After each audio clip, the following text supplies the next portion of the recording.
Le Bayern de Munich devra patienter avant de célébrer son 9e titre consécutif de champion de la Bundesliga. C'est la faute au FC Mainz 05 qui a été sans pitié pour le géant bavarois. Mainz qui se bat comme il peut pour se défaire de la relégation a remporté le match sur le score de 2-1. Mesdames, messieurs, bonjour et bienvenue à Inside Bundesliga sur Diaspora News, le rendez-vous qui nous permettra de mieux vous faire connaître les Africains de la Bundesliga, qu'ils soient binationaux ou pas, mais aussi les francophones de la Bundesliga. Le Bayern a donc trébuché sur la pelouse du FC Mainz 05. Leipzig, lui, a assuré ses arrières en gagnant contre VfB Stuttgart. Leipzig, qui, s'ils avaient perdu, aurait aussi permis, malgré la défaite, au FC Bayern d'être sacré. Pour ce qui est des candidats aux places européennes, c'est Leverkusen qui a fait la bonne opération contre Francfort en s'imposant sur sa pelouse sur le but de 3-1.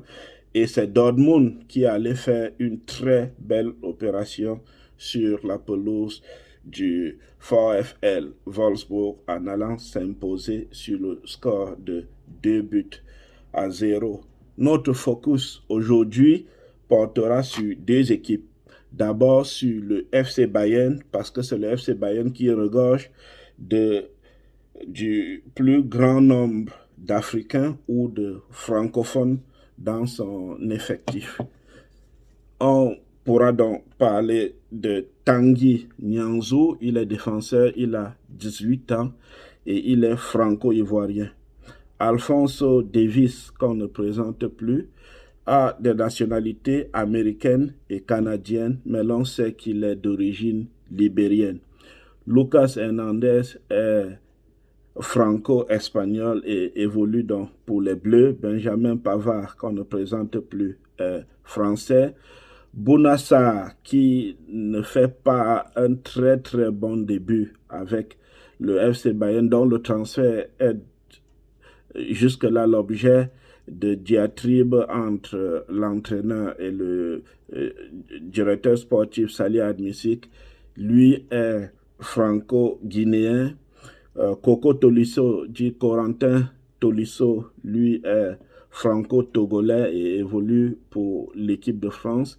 Kingsley Coman est français, mais il est d'origine de la Guyane. Leroy Sané, lui, est franco-allemand, mais l'on sait que son père est d'origine sénégalaise, puisqu'ayant lui-même évolué pendant longtemps en Bundesliga. Et enfin, Eric Maxime Choupo-Moting a les nationalités camerounaise et allemande, bien qu'il ait choisi de défendre les couleurs des Lions indomptables, dont il en est le capitaine. Le second focus de ce matin portera sur le Borussia Mönchengladbach, parce que c'est lui qui a fait montre de la meilleure prestation de cette journée de la Bundesliga, et ce sont on va le dire ainsi, ces franco-africains qui se sont le mieux illustrés. Le Borussia Mönchengladbach qui est sorti vainqueur de Bielefeld, qui aussi lutte contre la relégation sur le score sans appel de 5-0, et c'est Brett Embolo, Suisse camerounais, auteur de 2 buts. Marcus Thuram, français d'origine guyanaise, le fils de l'autre, auteur d'1 but. Alexandre Plea, franco-malien, qui a opté pour l'équipe pour les Bleus de la France, auteur d'1 but.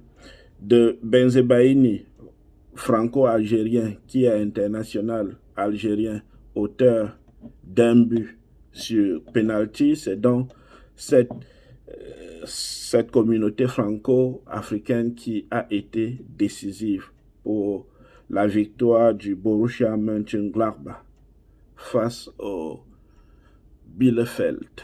Merci d'avoir été à ce premier numéro de Inside de Bundesliga. Rendez-vous lundi matin pour un autre numéro, mais surtout rendez-vous demain pour les décryptages des demi-finales de la Champions League. Merci.